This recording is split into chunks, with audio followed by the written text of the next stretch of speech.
Hindi gawain ng presidente yan.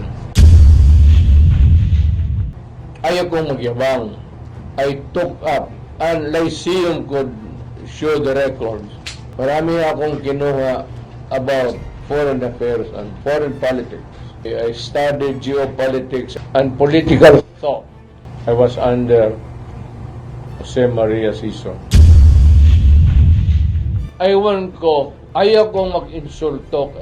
Inumpisahan mo eh. Kung tinawagan mo sana ako, di hindi ka makatanggap nito. Ikaw, putang ina ka, hindi ka nakatapos hanggang second year college ka lang. Dumaan ako sa lahat ng taga-foreign affairs.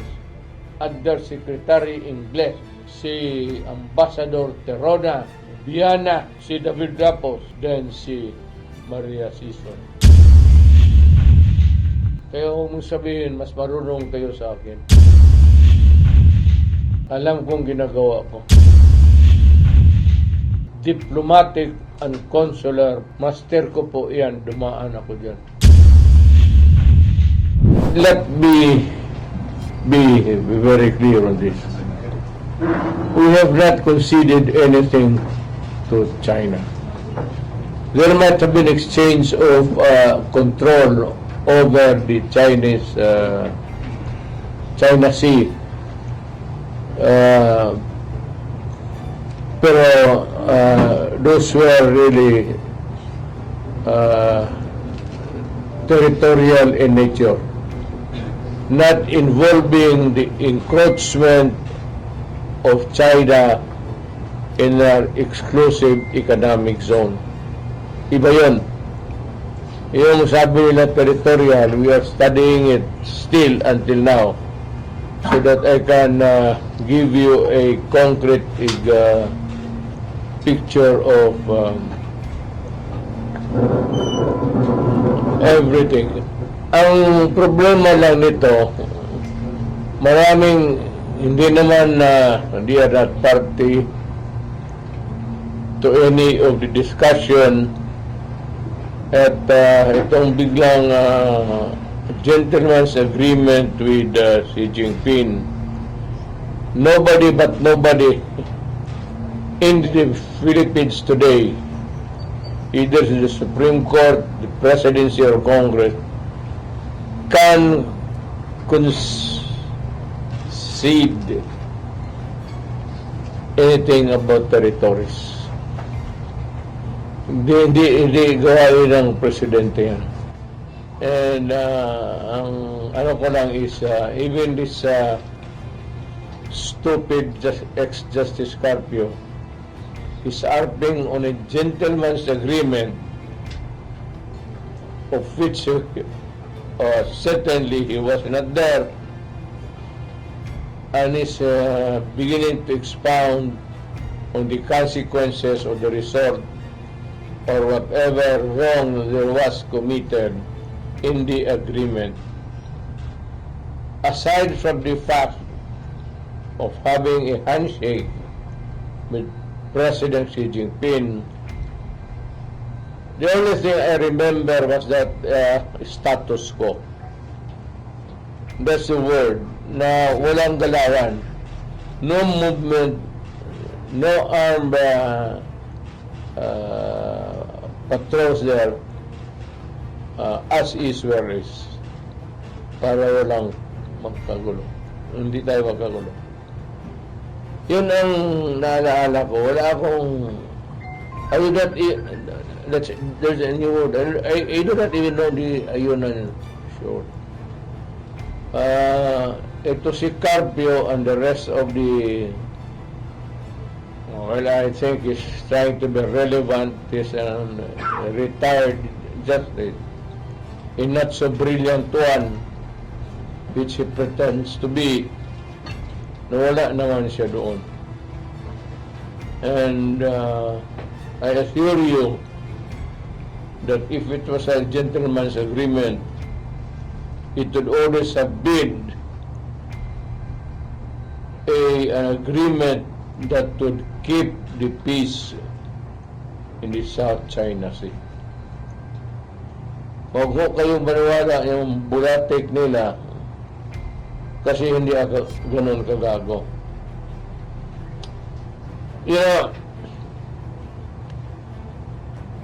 ayaw kong magyabang. Kaya bakit ako tumagal sa AB, sa Lyceum, is because after my political science course, I took up, and Lyceum could show the records. Marami akong kinuha about foreign affairs and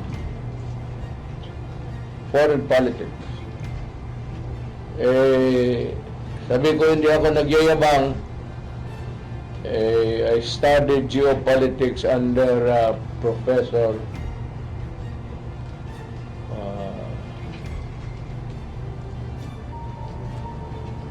Obiana.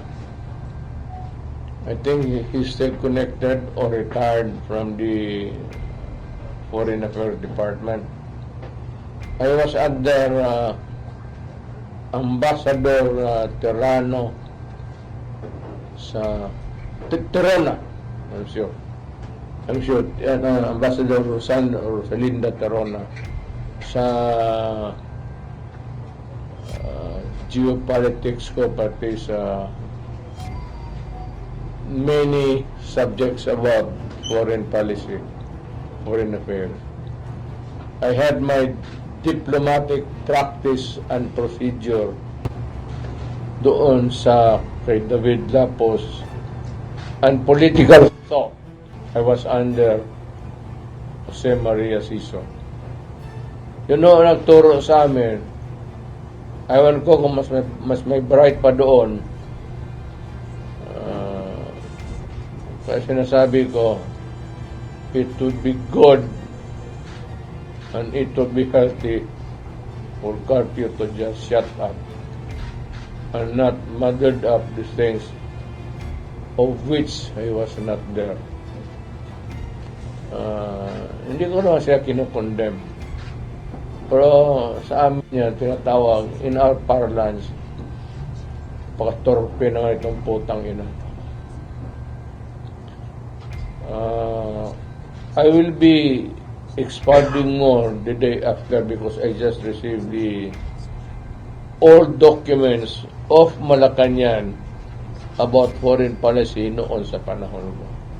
I just got it tonight.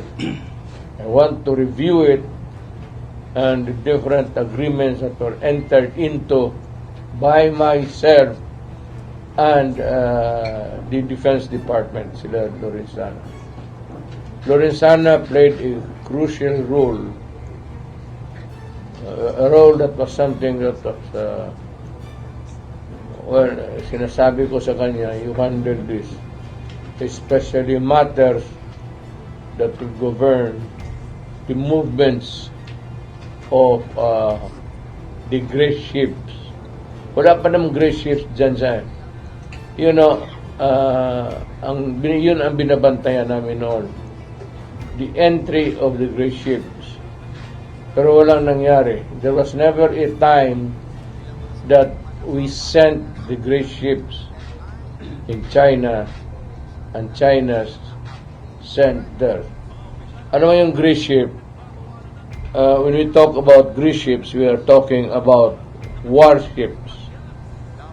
Ang nangyari dito sa China all along was a coastal guard, coastal patrol.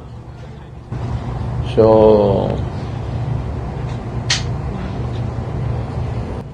hindi naman hanggang ngayon, but there are misconceptions perpetuated not by us. Well, itong nasa gobyerno na napakamarunong. Hindi naman ako, no? It's the act of the president. Correct. But behind that act of the president, I will educate you.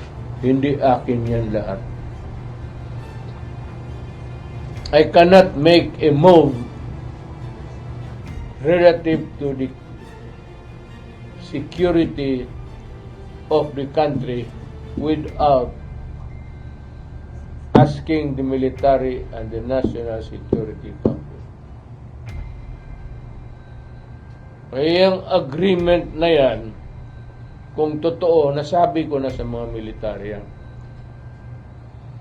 you should not keep anything secret when you're talking about the national security. Ang mga military nandyan talaga yan.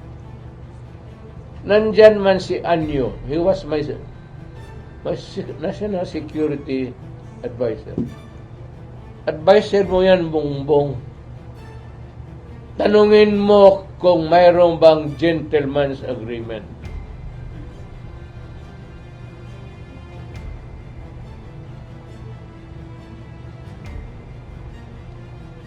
Aywan ko, ayaw kong mag-insulto.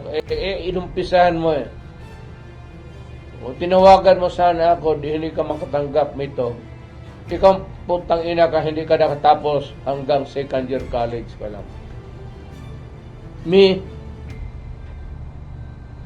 Dumaan ako sa lahat ng taga Foreign Affairs, Undersecretary Ingles, si Ambassador Terona, Viana, si David Rapos, then si Maria Sison. Doon ako medyo